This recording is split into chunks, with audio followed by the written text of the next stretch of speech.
Het verschil met juster wie het de zinnen. En dan docht het toch wel wat vriendelijker aan. Hoewel de wien viel de koud aan en ik kwam uit het oosten waar matig en krachtig betiden, krachtig en hut in het waardgebied. En dan hebben we toch nog weer een koud aanvielende wien. Maar het eerste lipaai is hoe het ik voel. En dus is het gewoon maaitijd. Joen en vannacht. Wel, we hebben bewolking, flinke opklarings, temperatuur zijn 4 of 5 graden. De wind gaat naar het noorden en die zal aannemen. Matig, krijgt 3 en 4. En het zou wel eens hier en daar wat damp kunnen. Morgen dag, ik ga de zinnen staan, ik ga bewolking staan. Ja, geen echt hoge temperaturen, maar dat hoef ik net te verwachten in deze tijd van hier. De temperaturen morgen, ik denk dat we uitkomen zo'n bij de 8 of de 9 graden in, 10 of halve graden verder op de provincie. En de noordelijke wind matig krijgt 3 en 4.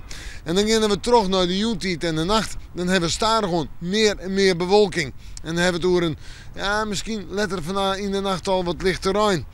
Vreed, het fruitsjoch. Betekent meer het waar. Ruim, lichte ruim, temperaturen 8 of 9 graden. En uiteindelijk in het weekend dezelfde temperaturen, 8 of 9 graden.